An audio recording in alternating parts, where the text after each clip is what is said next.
咁咧就今日同大家分享嘅咧，就喺我係上個星期六啦。咁咧就係我好感恩㗎。咁喺上個星期二啦，咁我就係有去跳讚美操啦。咁就因為我本身我都係一個讚美操嘅領操員。咁而嗰日跳嘅咧集數咧就比較係高啲嘅集數。咁所以咧就跳完之後咧，我就開始咧好唔舒服啦。咁咧就係因為我條腰咧，我係曾經係做過係手術嘅，咁所以有陣時啲動作係太大嘅時候咧，咁我條腰就會比較好攰，亦都會係痛。咁今次嘅係唔舒服嘅咧，就會係喺邊度咧？由呢度開始。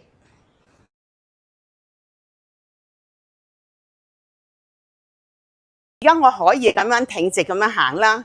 我嗰幾日咧，禮拜二下晝開始覺得唔舒服啦，跟住係2、3、4、5咧，我行就要咁樣烏喺度，咁同埋咧我唔可以挺咯，一挺我好辛苦，咁我都有試過咧用支棒去碌下，但係自己碌咧就係真係比較難碌咯，咁就係如是者啦，去到禮拜六咯，因為禮拜六咧咁我係會同埋蔡牧師啦，仲有我哋幾個嘅團隊啦，會去到葵芳嘅係惠泉堂嗰度咧係有服侍嘅。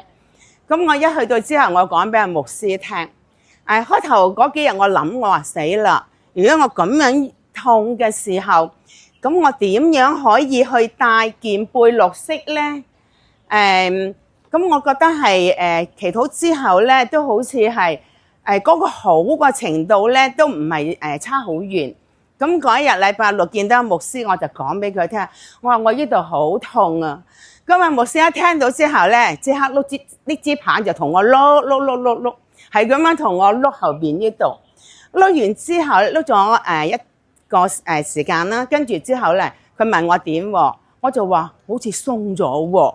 咁啊就變咗自己你自己係感覺到噶嘛。咁跟住之後咧，阿牧師就話叫阿師母伊凡師母，你幫慧萍再碌下啲頸咁，咁變咗阿師母又幫我係咁碌喎，咁所以咧喺呢度咧好感謝佢哋夫婦啦嚇，咁就係幫我碌咗之後咧，我就可以咧就係哇，跟住我可以點樣啊？係咁樣喐都得咯喎，咁啊牧師可以見證啦，以微都可以見證係嘛？我就可以咁樣真係咧係即時你係會睇到咧嗰個嘅果效啊！咁所以咧我就可以咧同埋佢哋一齊啦，完成咗我哋當日嘅係惠泉堂嗰個嘅係服侍咯。咁就係一切榮耀係歸個俾天上嘅神嚇，唯有神係配受讚美。係啊，佢都係碌。